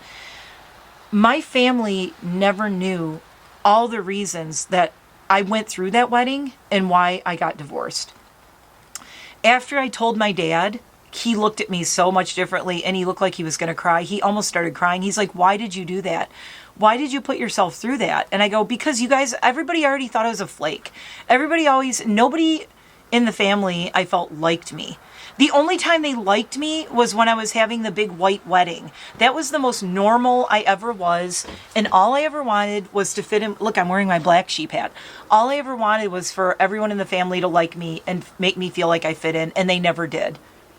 And that stupid wedding was the one thing that made them show up and like me and talk to me. And I married a freaking alcoholic who was mentally and emotionally abusive to me just so my freaking family would like me. And then I put up with him putting me into debt, thousands of dollars of credit card debt, me working 3 jobs, running myself into the ground, and a lot of other bad stuff. And for what, you know? And the only thing I can make out of it is, like, it taught me everything I didn't want in my life and what I will not stand for and what I will not stand up for. I don't even like when my husband gets slightly drunk. If he drinks a little too much, I leave the room and I go away. I can't be around him because I can't be around that, because it's just, that's how much to this day, going on 3 decades later, how much it still affects me. I can't see. If he gets even slightly drunk or even just says something to me slightly a little weird because he's buzzed, I'm like, I'm out. I'm going upstairs, and I close my door and I'm like, don't talk to me. Don't come around me. Don't look at me. And then I don't like seeing him hungover because it reminds me of like when my ex would be hungover and then he'd be all apologetic and I'm like, you know, fuck you. So yeah, I have a lot of trauma from that I've never talked about. And I don't know. So how did I get on this? God. Anyway, but because my ex, my first husband, was so threatened by my friendships with Jamie and Jeremy. And that was another thing of the control freak thing, the controlling thing. And that's an emotionally, like a narcissistic, he was a narcissistic personality, 100%, which I didn't know until decades later. And then I started reading about him, like, oh my God, this is totally him. I mean, he fits every single thing of narcissistic personality disorder. It's insane. I wish I only knew about that back in like 93 when I met him or whatever, 94, whatever it was. Anyway, I think it was 94. I've blocked it out of my memory. No, it wasn't that long. No, it was after that. We dated for a while and then we got engaged, and then my divorce was in 2000. So yeah, no, it was like 97. Why am I saying 94? I'm thinking of something else. No, it was like 97, 98. What year? I got married, I believe, in 1999 because I got divorced in 2000. So I think that's the way it works. I don't know. I blocked it all out. Maybe we were married longer than I thought, but I know we were separated. We were only like married January to... No, maybe we were married a little bit longer than a year but when I filed for divorce, I believe it was less than a year. It doesn't matter. Anyway, the numbers don't matter. What matters is that I had to get away from him. And he would not let me divorce him. I kept trying to serve him with papers, and they kept calling me going, he won't come out of the house. Because he didn't have a job, so he didn't have to go anywhere. He just sat in his house, and they're like, we can't sit here forever. But he won't leave. And then I tried to tell them where he was. He avoided it, and I finally had to get on the phone. The process server was like, you have to talk to him. He won't let us serve him the divorce papers. And I finally had to talk to him and be like, dude, just take the fucking papers. Like, I don't want to be with you. Stop making me stay married to you. I was so pissed. I mean, that's how controlling and narcissistic he was. He wouldn't let me divorce him. He was hiding from the process servers for weeks. It was insanity. I'm like, who does this? Who freaking does this? Like, it's so immature. It's so stupid. I don't know. Anyway. So he basically really, really separated me from my friends. Every chance he could, he tried to drive wedges between me and Jamie and Jeremy. And he really, really, he made me quit my band, which was probably the worst thing he ever did. And the way he did it was so insidious. Like every show we would go to, he would pick fights with me and he would be mad at me. He didn't like me being on stage because he was jealous of people looking at me. Narcissistic. He'd be like, oh, everyone's looking, oh, you're wearing that on stage. He made playing shows and getting on stage and playing music so miserable for me that I quit the band. And that's one thing I regret that I never should have done. And I remember the night I quit, it was horrible. He had made me so miserable. And it was just the nitpickiness. We were backstage and he would just say things about the way I looked and the way I sounded. And he made it miserable for me. I'm like, I'm never leaving the house again. This is, he made me hate myself. He honestly made me hate myself, and he made me think that I was all the things that he said. And that's just something that it takes decades of work to get over, and it still picks at me occasionally, but I mean, I'm pretty much like, I have moved past it, and thankfully for my awesome husband that I've been with for 26 years going on this year, or 25 years this year. Keep saying 26, 25. But yeah. So I told my hubby when I met him, I go, look, my ex, like he was jealous of my friendship with Jamie. He was jealous of my friendship with Jeremy. He was jealous of my band. He was jealous of my family. He was jealous of freaking everything. And I told him once, I go, why do you want to be with me? You don't even like me. He's like, oh, I love you. I go, you might love me. You say you love me, but you do not like me. You like nothing of what I am. You don't like my friends. You don't like my family. You don't like the way I am with anyone. You don't like me being on stage. You don't like the way I'm dressed. I'm like, screw you. I'm out. But it took me a long time to say that. And it takes a lot. I really, and that was another thing. I'm like, great, my family's going to be like, oh, sure, yeah, there she is. She's a flake again. she's the flaky one. She got divorced. And it's like, you know, whatever. And they don't even know what I went through. They have no idea what I went through. But my dad asked me, he goes, can I ask you what happened with that? And I told him. And once I told him, my dad was devastated. He's like, I can't believe you did that. Like, because you were afraid of how the family would judge you. I go, yeah. Basically, I knew I shouldn't be marrying him. I knew I shouldn't. I didn't want to go through the wedding at the church. I wanted to leave. I did not want to do it. But in the long run, I'm glad I did it, because if I didn't do all that and didn't go through all that, I don't think the door would have opened to find the person who I'm with now, who is absolutely perfect for me. Like my absolute perfect match.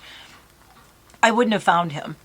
For many reasons. I told that story in a vlog when I went skydiving to celebrate my divorce, and that's where I met him, which was weird. And it was very soon after, like my divorce was literally just finalized and I met him. So that's why when I met him, I was like, look, I just got out of a really bad relationship and a really bad marriage. And I told him, I'm like, I don't think I ever want to get married ever again. And I remember him saying, well, if that's true, that makes me really sad, because I really, really like you. And I really think this is something really special. But got to hand it to my hubby. He stayed with me, and I made him wait 10 years to marry him. He wanted to marry me when we met. And I'm like, no, I can't do it. I can't do it. Marriage, I was one of those people like marriage ruins everything. And I'm like, no, this is too good. I can't marry you. It'll ruin it. I'll live with you. I'll move in with you, but I'm not marrying you.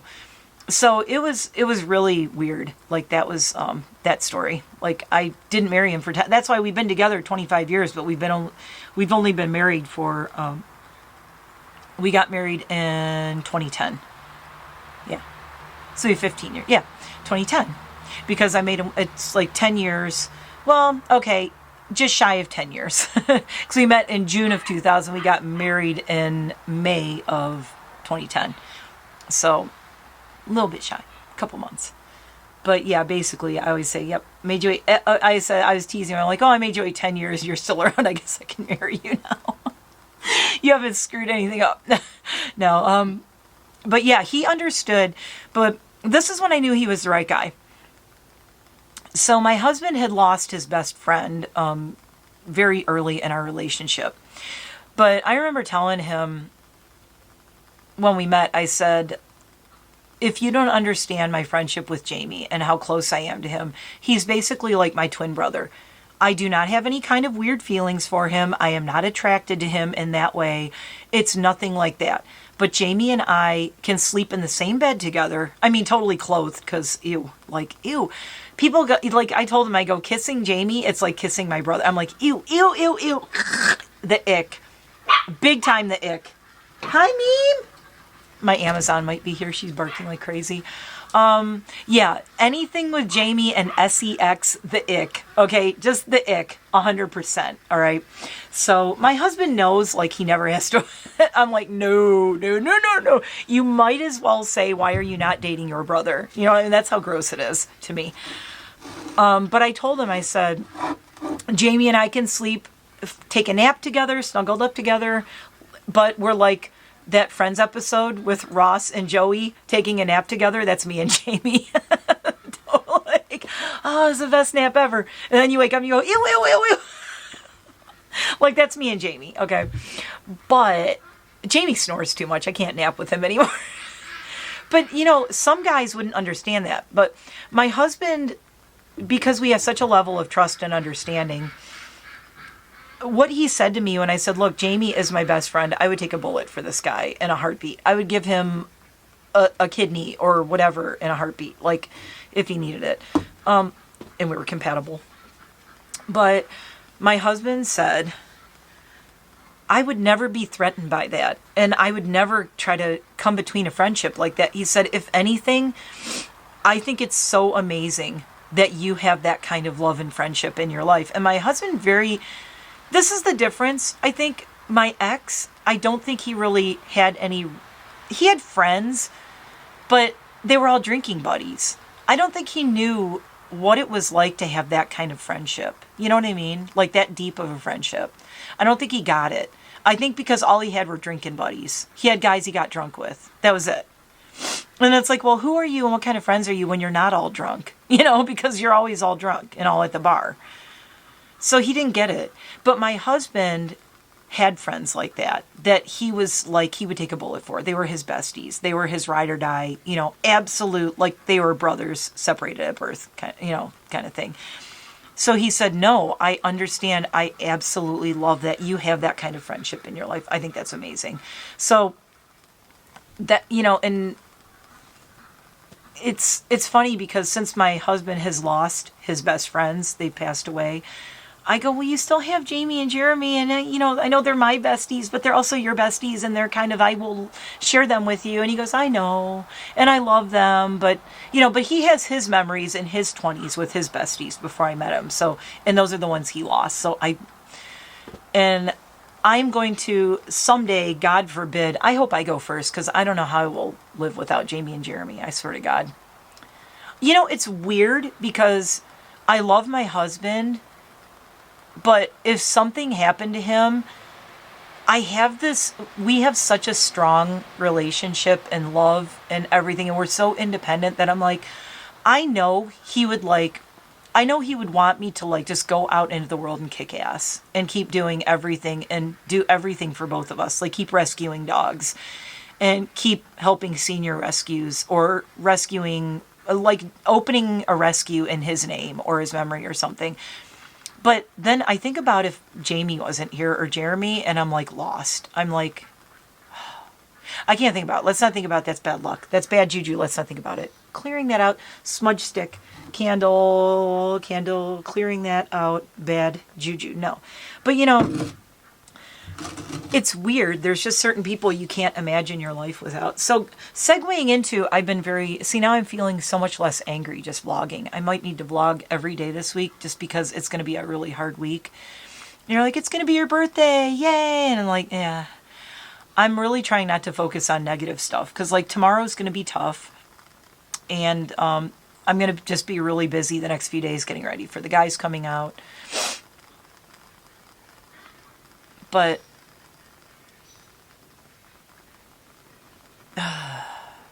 okay, I don't want to talk a lot about the next thing because that's going to be a different vlog.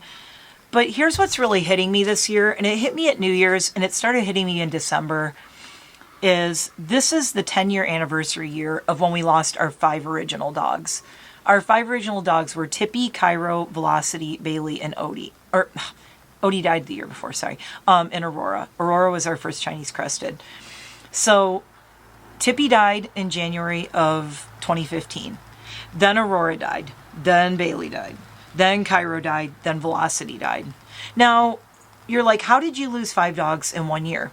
Well, Velocity was 16, Bailey was 17, Cairo was 17 or 18, Aurora was young, but she was born deaf and she had a lot of health issues, and she had a double heart murmur. She had a severe heart condition. She died of a heart attack because she had a severe heart condition. She was getting so bad where the vet was like that February, just like literally a month or so before she died, the vet was like, for the love of God, don't even let her get excited. Don't even let her get overly happy. You have to keep her calm because her heart could just like stop. It was that bad. So I knew it was that bad. And that's what happened. She just had a heart attack and kind of dropped dead.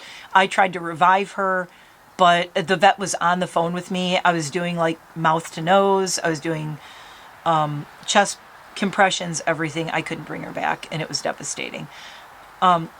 Cairo was, like I said, 17 or 18. So they were all older. I mean, Velocity was just about to be 16. She was like 4 months shy of hitting her 16th birthday. So, I mean, even though I lost 5 in 1, and Tippy was my first puppy mill rescue, and she was the one who had a liver shunt when I got her. And she had autoimmune disease. So we fought her autoimmune disease for like 2 years. And she put up a good fight. She was on prednisone, low-dose prednisone for 2 years. She had bleeding disorders. She had all these. She had to get, blood transfusion because she was like internally bleeding so bad at one point. She would just she'd be walking around wagging her tail, happiest dog in the world, blood dripping out of her nose. I mean, it was horrible. What I went through like 2 years with her with the autoimmune disease was really tough. So this year, I told my husband, I said, what's really hitting me so hard, I don't want to talk about it too much. I'll talk about it like later this month. I said, I can't believe that our original 5 have been gone for 10 years. Like, where did this 10 years go? Where, it's like I just lost them yesterday. I remember sitting in the guest room holding Cairo in my lap. He passed away in my lap. The nice thing was, other than Velocity, 4 of the 5 passed away at home. Bailey had a stroke.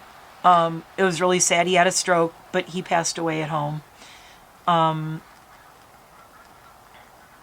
Aurora passed away on my deck at home. She had a heart attack. I found her on the deck. And she was laying on the deck. She was out. She was kind of just like laying out. She would be out in the sun. The dogs would be out on the deck. And I found her and she was like limp and her tongue was totally blue. And I called the vet. I'm like, oh my God, oh my God. And she's like, okay, here's what you're going to do. And they talked me through it. I couldn't bring her back. And they were like, I'm so sorry. I was devastated. There was nothing I could do. I mean, when they have a heart attack like that, and I knew her. My husband kept saying, well, I know you said her heart was bad. I didn't know it was that bad. I'm like, oh my God, why do you not listen to me? I told you. Like, the vet was like, don't even let her get excited. And she wasn't. She was walking out on the deck. But that morning, she had been breathing really heavily and really fast. It's kind of like what happened to Luna just last year. That's why I knew it was time to let Luna go. Her heart was failing. She was like, the way she was breathing and everything, that's what Aurora did that morning. So Aurora was my first all-white Chinese crested that I had years ago, and I lost her 10 years ago. We lost her 10 years. I keep saying, I try not to say I. My husband gets very offended by that. He's like, we lost them. We lost Tippy. We lost. I'm like, I know. Okay, but it's my vlog, so if I say I, it's no offense to my husband. But it's really hitting me this year like it's been 10 years. And I think what makes me so emotional is I'm looking at this yard, and I told them we had, Enid and Casper were running around the yard, and sorry, I'm not focused. My camera's so cold. If it's going in and out of focus, I'm sorry. It's really cold out here. I told them, I said, what makes me sad is like our house is finally almost done, and none of the dogs got to see it. What is it now? It says it's 29, but I don't know what the feels like is. Oh, 23. Oh no, feels like 25. Wind is making it feel colder. You can see my breath like crazy. So, ooh, Sterling Heights feels like 10. Hampton Beach feels like 12. Oh my God, it's 53 in Paris. Why am I not in Paris right now? I really want to go on a trip, you guys. I just want to get on a plane and go somewhere. I think I might have to do that. I gotta talk to my husband. I really want to fly out to LA and see my friend Angela, and I want to take Enid with me because I want to take her on a plane trip. But I don't know if taking her on a plane to LA is the best choice for her first trip. I really want to take her on a short trip first, but maybe I just have to take her on a long trip and say screw it and just go. I don't know. I need to go somewhere. I need to get out of here. I think,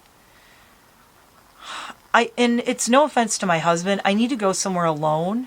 And I need to like sit on a beach or go for a hike and just like me and Enid, or I feel like I'm all out of focus, but maybe it's just that my glasses are steamed up. I need to go somewhere and just like clear my head, if that makes sense. It's like the... So my mom died in February 6th, 2021. And it was still like, COVID was still, the pandemic, lockdown stuff, it still wasn't like back to normal. So I never got to say goodbye to her. I saw her on a stupid Zoom camera, and she had a stroke, so I don't even know if she knew I was there. Plus she had dementia, like Alzheimer's, so she didn't know who I was most of the time anyway. But it sucked. Never got to say goodbye to my mom. Didn't get to say goodbye to my brother. The last time I saw him was that Christmas. So again, yeah, I have a cool house. I live out here. It's gorgeous. But to lose my mom and my brother, and I was there with my brother when he passed away. So, I'm glad I saw him in hospice. But by then he was like unresponsive. You know what I'm saying? But I would have preferred to spend more time with him and talk to him before he was like gone. Because by the time I got to see him in hospice, he was on so many pain meds, and he was on like morphine. He was on like really serious meds. He couldn't talk. He couldn't open his eyes. He couldn't respond. The one thing he did was when I came in the room, I got there on a Wednesday and he passed away on Saturday.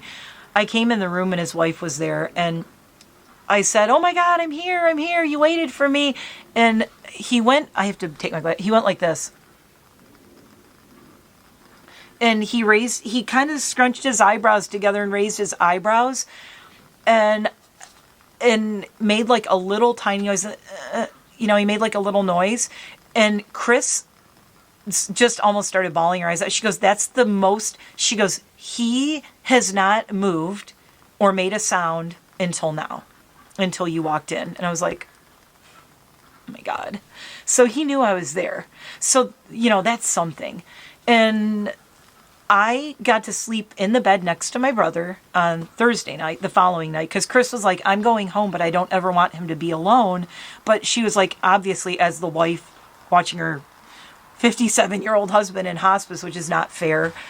She's like, "I need to get out of here for a minute. I need to go change my clothes. I need to do some laundry. I need to do some mundane things. And I need to shower in my house, like in our house. I just need to go there and just clear my head a little bit." Because she had been there for days. Like Wednesday, I think he went in like Sunday or something. Sunday, Monday, Tuesday, Wednesday. She was there 4 days, didn't leave. And she's like, "I didn't want to leave because I don't want him to be alone. I don't want him to sleep alone." She's like, "I would love to just sleep in our bed for one night, if that's okay." She's like, "Would you stay here with him?" I'm like, "I'm not leaving until he does, so we're good." So I just noticed my camera's crooked again. Why is it crooked again? It just keeps looking, no matter what I do, it looks crooked. Whatever. All right. I have to leave it. So I slept in the bed next to him on that Thursday night. And then Chris slept in bed with him on Friday night. It's like the longest vlog ever, camera stop. So Chris spent the last night he was on this planet. She slept next to him Friday night, held his hand. Saturday morning, he went downhill and we lost him Saturday afternoon. So I feel so blessed and lucky that I got to stay there with him. I talked to him a lot, but he couldn't talk back to me. He was totally unresponsive. He couldn't. I held his hand, but he wasn't squeezing my hand back. It's like you just say all this stuff and you hope that they hear you or that it gets through. And I think it did, but it meant a lot to me that at least when I walked in the room that he made that little face, his eyebrows moved and he made a little tiny noise, because Chris said the fact that he did that, she's like, he hasn't moved in 4 days. He has not moved. He hasn't changed his expression. He hasn't made a sound. She's like, this is the first time he's done anything, is when you walked in. And I'm like, oh my God. Okay, break my heart even more, why don't you? But yeah, it frustrated me that I didn't get to be there in December, when all my brothers took time to go and visit him and talk to him before he really couldn't talk anymore. I talked to him on the phone and stuff, but it's, you talk on the phone, but it's like it's on the phone. I don't know. It's not the same. They got to sit with him. And it's something I think my brothers have mentioned to me, how much they carry that with them. But what really sucks is like my mom having dementia and me being in a different state, because she never remembered who I was. People who were there every day, she would remember here and there. She'd have little moments, but I would show up and she's like, I would call. And the bad thing is if you have someone who has dementia and all you can do is call them, that doesn't help. Like, she's like, "I don't have a daughter." I'm like, that was the worst thing I ever heard. That was the worst thing I ever heard in my life, was when I called and I said, "Hi, it's me, it's your daughter." And my mom said, "I don't have a daughter." I almost dropped the phone. I remember, I'm scarred for life from that. I'm not going to lie. I'm scarred for life from that. And then I hated Mother's Day. The maddest my dad ever got at me was, there was one Mother's Day I didn't call my mom. And my dad was so pissed at me. And he told me, he was like, "I'm still mad at you." I'm like, you know what? I know you're being protective of Mom, but I had to protect myself. And for me to call her another Mother's Day only to know that she had no fucking idea who I was, I could not do it this year. I'm sorry. 1 year of the 7 of hers with dementia, I could not do it. And if you can't deal with that, I don't know what to tell you. And it was a big fight I had with my dad. Because that year I had to protect my own sanity because I couldn't deal with it. Every year having my mom go, I don't know who you are. I don't have a kid. Why are you telling me Happy Mother's Day? I can't tell you what that feels like. I hope you never go through it. It sucks.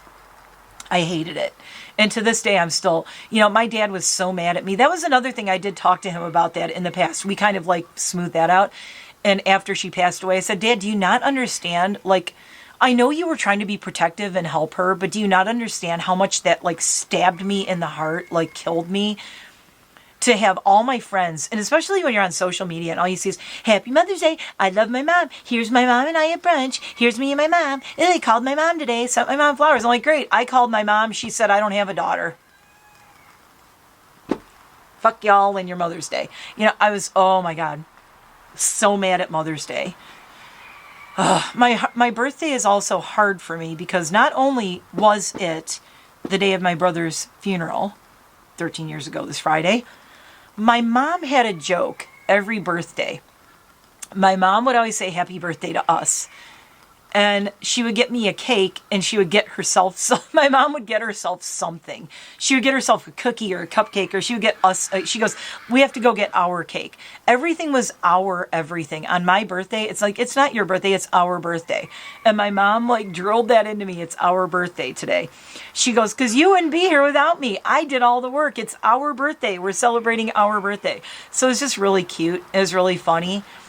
And I love that, but now that she's gone, it makes me really sad. So I'm kind of like, on my birthday, I'm like, Mom, it's our birthday. But she's not here. So, none of this stuff is easy. I can't, when you have so much loss in your life, I don't talk about how much loss I've had. It is insane. I keep saying if people knew how, and it's not a competition. That's why I don't talk about it. It's not a competition. You could lose one person and it could hurt as much as me losing 10. It's not, you can't compare grief. Like grief is not a sliding scale. Grief is not a mathematical certainty. It's different for everybody. Just like you could have a dog for 2 weeks and have it pass away suddenly from a disease or something, or you can have a dog for 18 years and you feel the exact same way. And I know because I've had both. And it doesn't matter. It doesn't matter how long someone was with you. It's never long enough. I will just say that. The one common thing we all have in grief is it's never long enough. We never have them long enough. That's the only common thing we have. Everything else is very individual and very specific. But the fact that I'm still here is a miracle to me every day because I never thought I'd make it past 30. I honestly never did. I think I talked about that in a vlog too. But what's really hitting me this year is like I'm a year younger than what my brother was when he died 13 years ago. And it's another year without my mom. And it's 10 years without my heart dog, without Tippy and our original 5. They weren't the original 5. The original 5 was Rusty, Tippy, Bailey, Velocity, and Cairo. That was the original 5. Rusty made it to 18 years old, so that was awesome. And we just lost her. That's another thing. Rusty and my mom both passed away in February. So just when you think January, okay, January lost my brother. Then his funeral's on my birthday. Then the end of the month is when I lost Tippy 10 years ago. Then just like a week after that is when my mom died. And right after that is when we lost Rusty. So it's like the first 2 weeks of the month are the anniversaries of the 4 most important people in my life. And I include Tippy and Rusty as people in my life. Tippy was my very first foster dog. She was my first foster, not my first foster dog, but my first foster Italian Greyhound. We had fostered Huskies before we got the Italian Greyhounds. Funny story. We fostered Huskies and helped rescue Huskies. And then we got the Italian Greyhounds. So that was a whole other thing. That was 25 years ago. That's crazy. But yeah, we originally had 2 Huskies before we had our Italian Greyhound because my husband's a Husky guy. Even though he's allergic to them and has asthma, and they make him very sick. But he didn't care. He put up with it, and he loves Huskies. He's a kook. But I think we're over the Huskies. Like, we're never going to have a Husky again. I dare say I don't think we will. I don't want one again. The hair and the energy, it's just, we're kind of more low key now. And also we want to rescue greyhounds and galgos in the future. If we rescue a big dog, it's going to be a greyhound or a galgo. A galgo is a Spanish greyhound, or a Podenco, which is also another Spanish breed. So that's what we want to rescue if we get a big dog again, which we maybe someday we're talking about it. I don't want anybody else. I'm good. I'm good for now. I am processing now. I'm processing that it's been 10 years since we lost the originals. And I'm not going to say it was a bad decision back then, but when we started rescuing, we were fostering, and most of them were foster fails. Like, well, Aurora was born deaf. Tippy was our very first foster/foster fail. Bailey was our second Italian Greyhound. My husband got me Velocity first in March 26, 2001. And then we realized she needed like a small companion. So I found Bailey on Pet Finder, and we got Bailey soon after, I think in 2002. And that's when then we got into foster. And by that fall, we had Tippy. And Tippy was our first foster fail. And she was extremely special needs. She was extremely sick. She needed liver shunt surgery. And then Rusty came along after that. And then Odie and Cairo. Well, Cairo came along next. Cairo was extremely neglected. He was dumped outside a shelter in the middle of the night, left in the dark, and outside the door in a crate in the middle of the night in Flint, Michigan, which is some bullshit. Okay. Those people suck. And he was so neglected.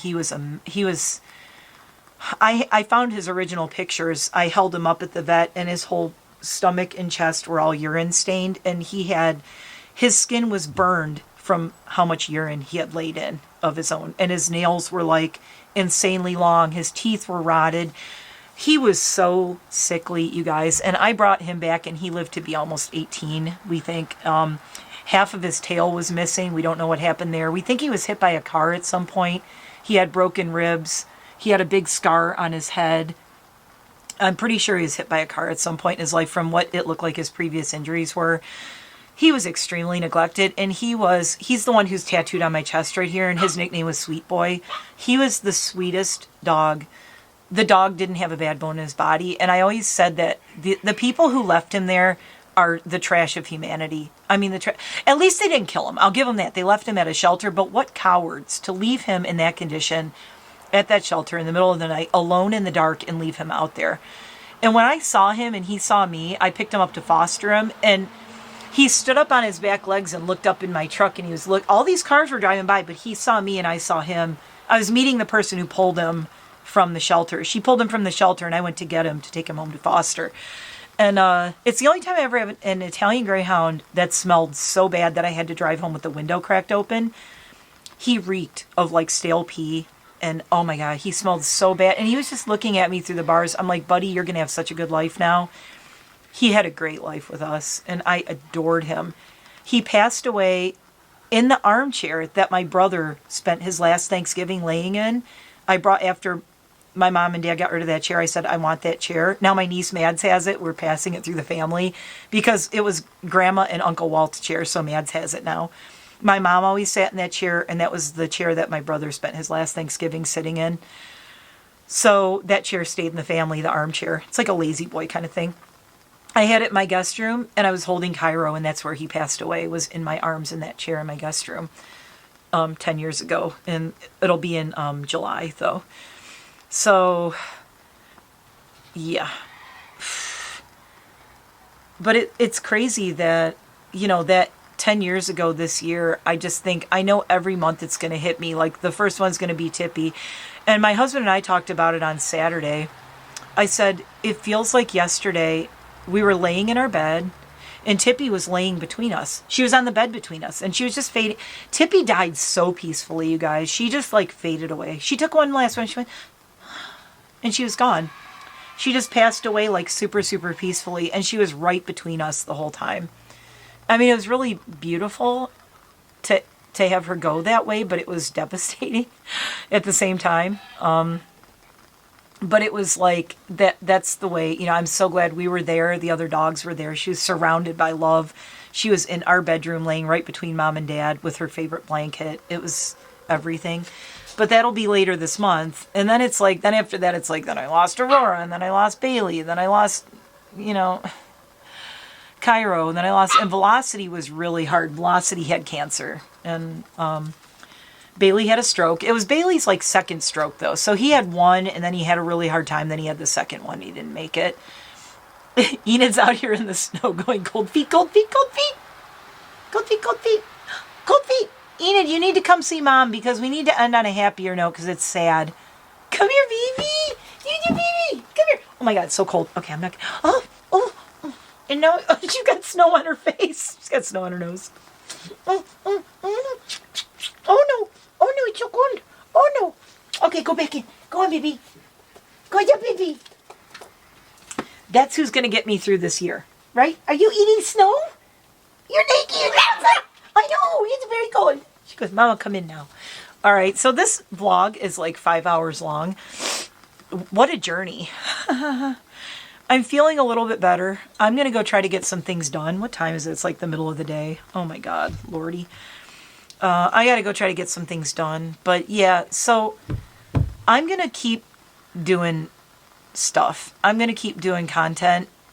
If I take breaks or if I'm having a rough time, I will try to like keep up with everybody and let you guys know. I have so many new people and everybody's like so supportive and I love you guys. But I don't know. I've been thinking like this vlog also in the back of my head. You guys send love to Jasmine. Cryptic Jasmine had a whole bunch of losses too last year, like the hardest year ever. And I just want you to know, like, there's probably a reason, like, you always watch me and I watch you and we kind of feel like, oh my God, I see you, girl.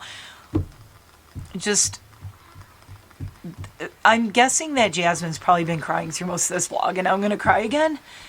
I wish I could just, this is one of those days, like, I don't even know Jasmine, but if Jasmine was here, we'd be like hugging each other, crying.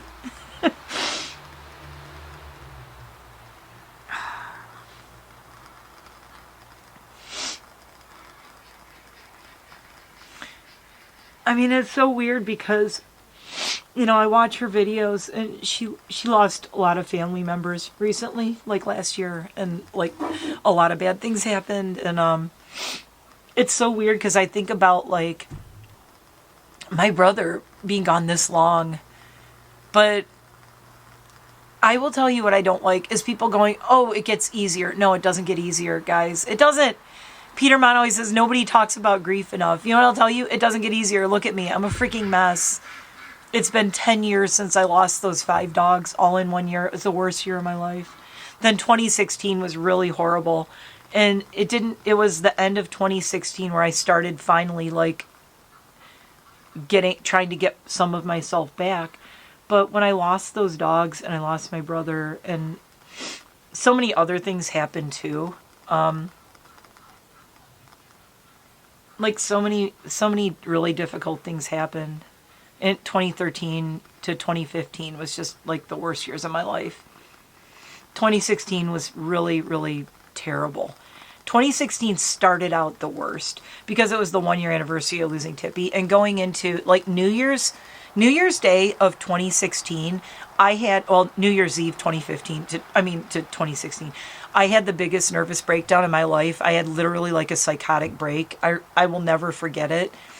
I had the biggest breakdown ever on New Year's Eve that year. I was just like, 2015 was just horrible though. And Jamie really, again, you guys don't know, but my friend Jamie got me through it. I don't know that I would have made it through that year. I did not want to stay on this planet. That's all I'm going to say.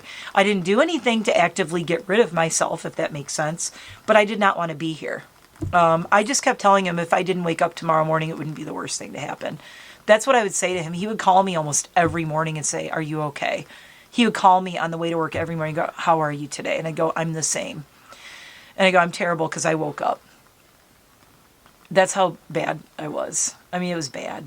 It was the worst depression of my life and all the losses. And Tippy was the worst. And then I was numb after that. And then every loss, I was just like, I couldn't even process the grief before I lost another dog.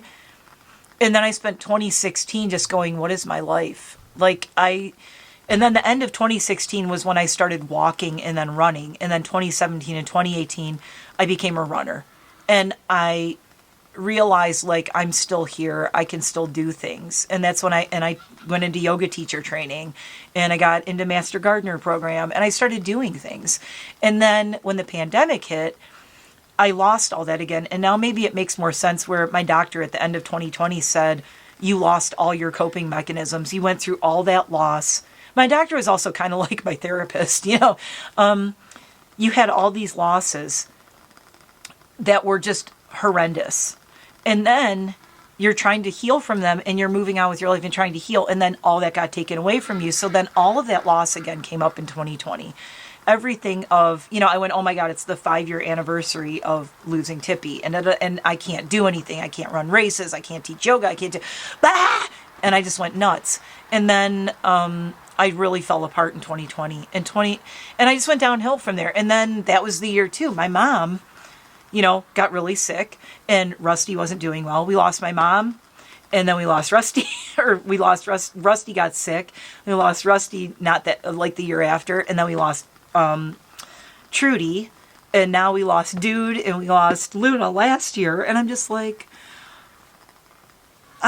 you know, I know that death is a part of life, but there has not been 1 year that I have had 0 death since 2013. That's freaking insanity. That is not normal. That's not normal. And it's just not. Every single year. And even recently, I mean, we just had one of our ducks die. Our oldest ducks just passed away last Friday. And my husband was really broken up about it. She was the child of our original ducks years and years ago. I think I talked about it in a vlog. But she passed away. And it's like, they're just, seriously, so that was like first death of this year already. But when you have pets and you have rescue animals and you have chickens and ducks especially, I mean, you're going to have losses. And I don't want to say the chickens and ducks are less, but, you know, I still feel heartbroken. But, you know, that duck, it's another thing. It was like the end of an era. It reminded of our first ducks that we got. Ichabod and Beatrice and Matilda. They were like our originals. And she was one of their kids. So, you know, they're long gone, but now we lost her. And it's just like, oh. And it kind of takes you back to, our original ones. And we miss Ichabod every day. Ichabod was very special. Ichabod duck. Ichabod crane. See what I did there? And they were also named after... They were all named after literary things. So Matilda, named after the Matilda. Ichabod after Sleepy Hollow. And Beatrice after Beatrix Potter. But I called her Beatrice, but her name's Beatrix. So Beatrix Potter. So they all had like literary names. My ducks back then, we gave them all literary names. It was really cute. But yeah, so kind of take it. When you lose someone, it's like every time you lose someone, it's like ripping the Band-Aid off and you think everything's healed. And it's like, nope, that's back again. Takes me back to that. And you're like, here's that feeling again that I went through. And it's like, I started losing. It even started before my brother, because I had lost so many friends that I haven't told you about. When you're in a certain scene, that's all I will say, a certain scene, bar scene, if you're a person in recovery like Peter Mon is, he understands this. I think this is where I have like a bond with him that he doesn't understand. Because I'm a Gen Xer who was in a party scene in Detroit. I have more friends that are not here anymore than are still here. I have a handful of friends that are still here. Most of them are gone. Everybody I spent time with, everybody I spent in my 20s with, in my 30s, they're all gone. Like, and it was that scene. And I can't say, because YouTube doesn't like you talking about this stuff, but it was, you know, drinking and partying as in illegal substance, partying and drinking, you know, a lot of that. And those of us who have made it out alive, it's like, let's all cling together. And I lost the most recent one that was a friend. Not a close friend, but I really loved this guy and lost him last year. Last year. God, it just becomes a blur. It's like, I don't want to, it gets to the point where it's like, I don't want to answer the phone anymore. I don't want to talk to anyone. Like, who's going now? It sucks. Oh my God, this is so long. This candle still has not pooled because it's so cold out here. It's trying to and it can't. I'm going to take it inside. Okay, I'm going in because now my fingers and my toes are totally numb. This is the longest anyone has vlogged, no, outside in cold like this. I think I've probably out-vlogged Peter in this cold, in his cold. He did like an hour and 18 minutes or something outside or something. Anyway, hold on, I'm trying to see where's my... Feels like 23. Feels like 23. Okay, so my toes are getting numb. I'm going to go. But yeah, I know this has been a lot, you guys. It might have been kind of triggering. It might have been hard to listen to. I'm sorry. I hate crying. But at the same time, it's like I need to be honest about this stuff and I want to share it because I want people to know they're not alone and that whatever you see of my life, I have to do these videos sometimes. I swear... You see me inside and you're like, oh, you have this cool house. Oh, look at your yard. I don't care about the stuff. Like, this is all stuff. Yeah, it's nice to have a nice yard. It's nice to have a patio. It's nice to have, ooh, I got all this makeup. I would trade every single makeup product and have no makeup to have my brother back, okay? Let's get that straight right now. All this shit that I have is stuff. Okay, and most of the makeup I have that you see and most of the clothes is my shopping addiction trying to mask all my pain of losing all of these pets and people over the past, like, that long. I mean, you know, and it's only in the last year and a half or so that I've realized, like, I need to stop trying to fix these things by shopping and buying stuff because it doesn't fix it. Now I just have a bunch of stuff, but I don't have anything. I still don't have these people back. I still don't have these dogs back. I have a bunch of shit. Now I have a bunch of shit I want to get rid of. And I've been decluttering forever. But it makes me really also face my mortality. I'm like, someday I'm going to go, who knows when, and somebody's going to have to deal with all this crap. So I'm constantly doing Swedish death cleaning and trying to get rid of all these things so that no one else has to deal with it. And it's like every day of my life feels like Swedish death cleaning anymore because I'm constantly thinking of loss and I'm trying not to do that, but it's really hard when you've lost so many people and then so many pets to start like all the way back. I mean, my whole life, it started when I was a kid. I had my first losses before I was 10 years old. I lost my grandparents. I lost cousins. Before I was graduating high school, before I graduated high school, I lost all 4 of my grandparents and 2 cousins. And it was my 2 cousins that I was the closest to, that I loved the most. Well, and recently Mary, one of my other cousins, died a couple of years ago. That is another story. She she was a bridesmaid in my wedding, my first wedding. And I still can't believe she's gone. I still can't believe Mary's gone. It's like cuckoo. But, yeah, it's just, sometimes I just feel like I'm a ghost, you know, and everyone else are ghosts. It's weird. I keep saying I'm going to go, and now I really have to go. Wind gusts up to 12 miles an hour, making it feel like 23. Yeah, my toes I keep moving my toes, but they're really, really cold, so I really should probably go in. Girlie, why are you out here? One of my chickens is coming. You know, Mama's sad. Aren't you coming to see me, baby? She goes, no, I'm coming to get this corn you put out for the birds and the squirrels. I don't know. She's not going. Hi, Mama. Hi, baby. She's just standing at the fence looking at me. Oh, my God. What you doing, Mama? Hi, girlie. Oh, my God. That's so sweet. She's just coming and looking at me. Okay. I'm out of here. Thank you for watching. If you watched this far, I'll try to do more positive stuff and happy stuff, but I just wanted, every once in a while, I need to share this stuff, because you see me like, oh, I'm out having fun, oh, look at me in my cool Jeep with my dog, and I can go shopping and blow money, and I have this cool house, and it's like, dude, I'm here alone all the time. It's just me. Listen, okay, listen.